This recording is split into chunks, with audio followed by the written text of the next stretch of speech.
When August 9th finally arrived, the team and its fans were ready. My guys are ready to go. They're ready to play this game. As I'm sure these guys are too. I mean, it's about the playoffs. I mean, there's a couple of reasons why these players are all here in this league.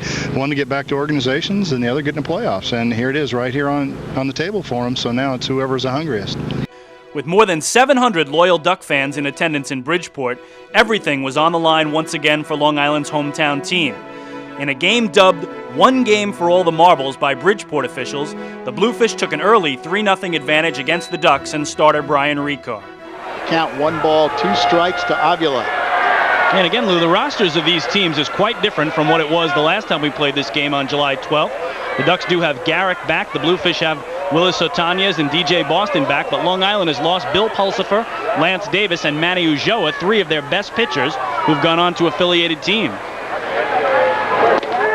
Beautiful pitch on the inside corner, and Ricard ends the inning, but the Ducks showed their mettle, battling back and tying the game on Kamara Barti's 2-out, 2-run home run in the 5th inning off Bluefish ace Tim Kaine. Kaine delivers, swing and a miss, tied him up inside, and Kaine works ahead 0-2. And a chance for Kamara to get some retribution, Lou, as it was Kamara Barti who popped out to second base back in the 3rd inning with the bases loaded and 1 away. So he gets another chance here to at least drive in 1 run if he can bring in Cole Liniak from second.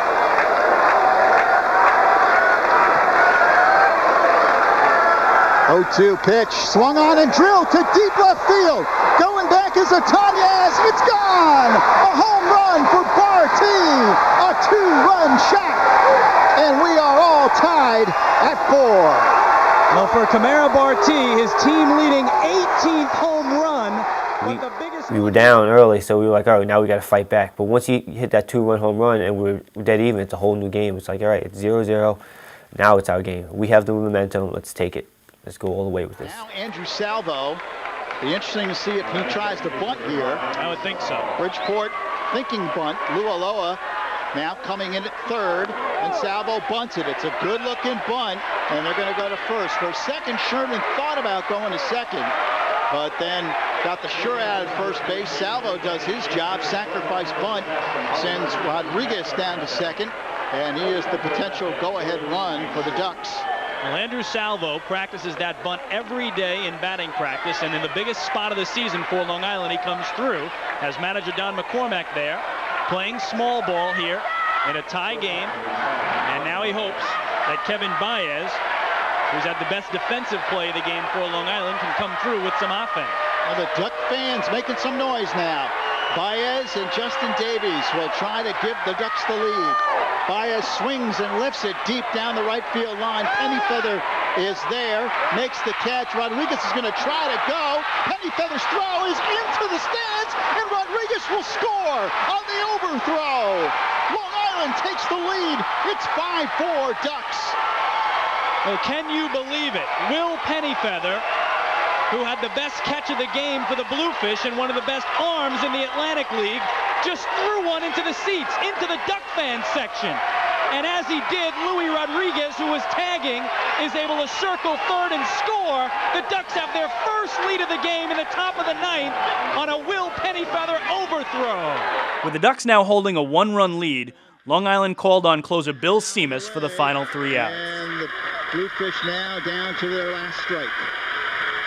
And much like they do at Citibank Park, the Duck fans are on their feet throughout this ballpark, hundreds of them, standing and cheering for what they hope will be strike 3. No balls, 2 strikes to Boston. Seamus gets the sign.